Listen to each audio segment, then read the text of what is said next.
কিন্তু যখনই 6 মাস পরে ওনার সমালোচনা করতে শুরু করেছি, কারণ কেন সমালোচনা করতেছি, কারণ আমরা দেখছি যে উনি 24কে দিয়ে 71কে মুছে দেওয়ার চেষ্টা করছে, উনি বঙ্গবন্ধুকে ইতিহাস থেকে মুছে দেওয়ার চেষ্টা করছে, আমাদের জাতীয় দিবসগুলোকে আমাদের জাতীয় ক্যালেন্ডার থেকে মানে ফেলে দিচ্ছে, আমাদের সংবিধান দিবস, আমাদের 7ই মার্চ এগুলো নাকি আওয়ামী লীগের দিবস হয়ে গেছে।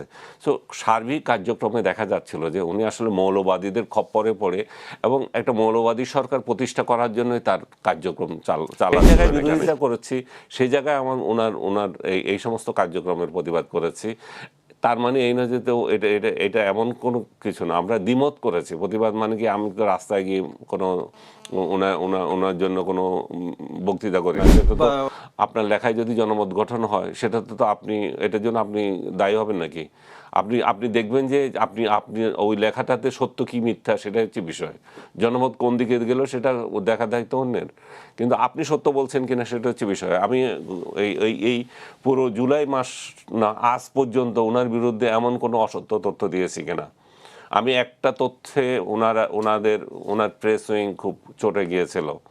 একটা তথ্য আমার এটা ছিল যে জুলাইতে উনি ক্ষমতায় আসার আগে কয়েকটা ইন্টারন্যাশনাল মিডিয়াকে ওনার প্রোপাগান্ডা টিম যেগুলো পিআর প্রতিষ্ঠান দিয়ে উনি ইন্টারভিউ দিয়েছেন। আপনার মনে আছে কিনা জানি না, 7 সিস্টার নিয়ে উনি মন্তব্য করেছিলেন এনডিটিভির সঙ্গে, এরকম ইন্ডিয়ান মিডিয়াগুলোর সঙ্গে উনি অ্যাপ্রোচ করেছেন এবং তার ইন্টারভিউ তারা নিয়েছে, অনেকে এটা প্রত্যাখ্যান করেছে। ওই প্রেক্ষিতে আমি বলেছিলাম যে উনি কিন্তু এটা করেছেন এবং শেখ হাসিনার যে ইন্টারভিউগুলো ভেরি রিসেন্টলি ইয়েতে যাচ্ছে সেটাও কিছু কিছু ক্ষেত্রে এই পিআর টিমের কাজ হতে পারে। এইটাতে তারা ক্ষিপ্ত হয়ে গেছে, তার এই এখনকার প্রোপাগান্ডা টিম এখানে যারা ছিল তারা হচ্ছে না না না এটা ঠিক না, ডক্টর ইউনূসকে মহান ব্যক্তি, তাকে ডেকে ডেকে তারা ইন্টারভিউ নিয়েছে।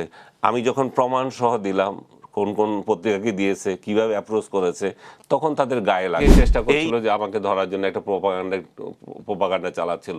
এবং এই প্রোপাগান্ডা চালানোর মধ্যে বিদেশে পলাতক 2টা ইউটিউবার আছে, তারা সব সময় এটা চালাচ্ছে, কারণ আমি আবার তাদের বিরুদ্ধে কথা বলছিলাম।